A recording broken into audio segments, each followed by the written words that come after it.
Hello everyone, how are you? I hope you are fine there.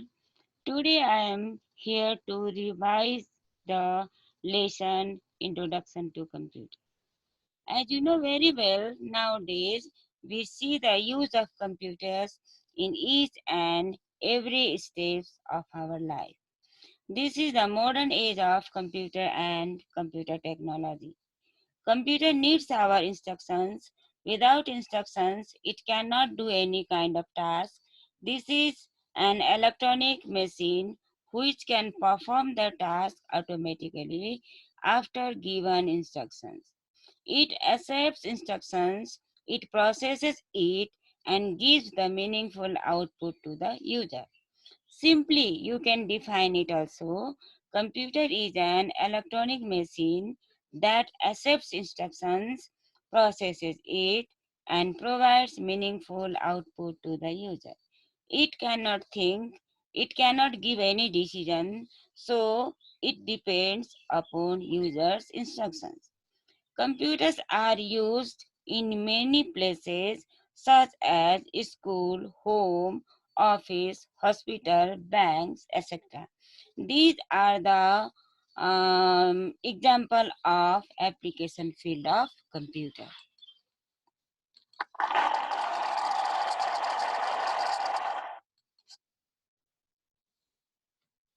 Now phases of computation. We have three phases of computation. They are input, process, and output.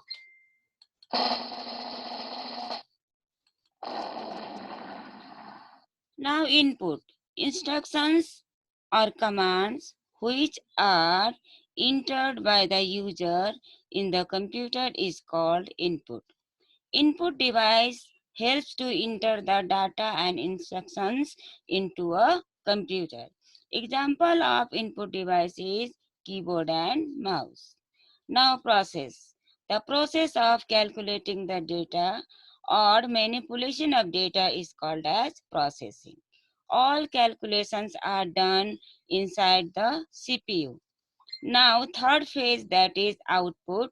The result given by the computer after processing is called as output. Output device helps to display output on the screen. Example of output device is monitor and printer. Now you have fourth also, that is storage. We store the data for the future use in hard disk, floppy disk, CD-ROM, pen drive, etc. The device which stores the data for future use is called as secondary storage device. Now, features of computer.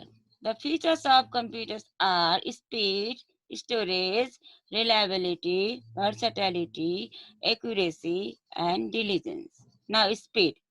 It has high speed, it works very fast, it can perform millions of calculations in a fraction of a second. The fraction of second are millisecond, microsecond, nanosecond, picosecond, and femtosecond. Storage. It has high storage capacity. It can store a large number of data. It can store the data for the future use. Now, reliability. It is reliable machine because it gives very accurate output. The computation of computer is more reliable than a manual calculation. It is reliable for its accuracy. Now versatility. It is versatile machine because it does varieties of tasks. It is used in wide range of applications such as science and technology, medicine, research, business, and the communication. Now, accuracy. This is the feature of computer also. It gives very accurate output. It never makes any mistake.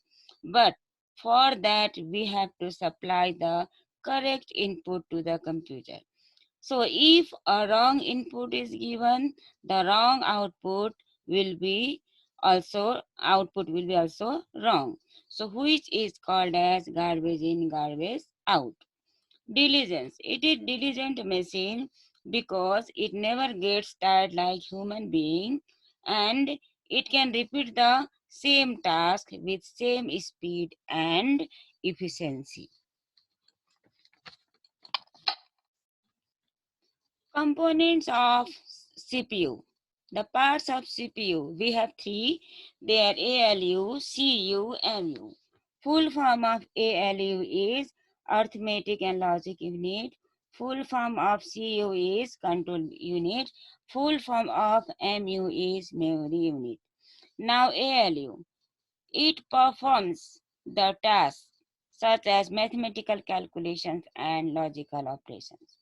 Mathematical calculation means we can do simple type of addition, subtraction, multiplication and division, and in logical operations we can compare any value one to another. This type of operation is called as logical operations. Now control unit. This unit controls all operations in the computer system. Now, memory unit. It stores the data and instructions which is being currently used and processed. It stores the data for short period. Now, this is the block diagram of computer system. These are the basic components and the parts of computer system. They are input device, output device, CPU, storage device, and control unit. Now, first of all, input device means you know very well the device which is used to input the data and instruction is called as input device. Example is mouse and keyboard. Now output device, the device which is used to display the output on the screen is called as output device. Example, monitor, printer. Now CPU, full form of CPU is Central Processing Unit. This is the brain or heart of our computer system. All calculations are done inside our CPU. Now storage unit or storage device. The device which stores the data is called as storage device. Now control unit or this device controls all the operations in our computer system. Now I'm going to stop my lecture here. See you soon. Bye bye and take care. Thank you.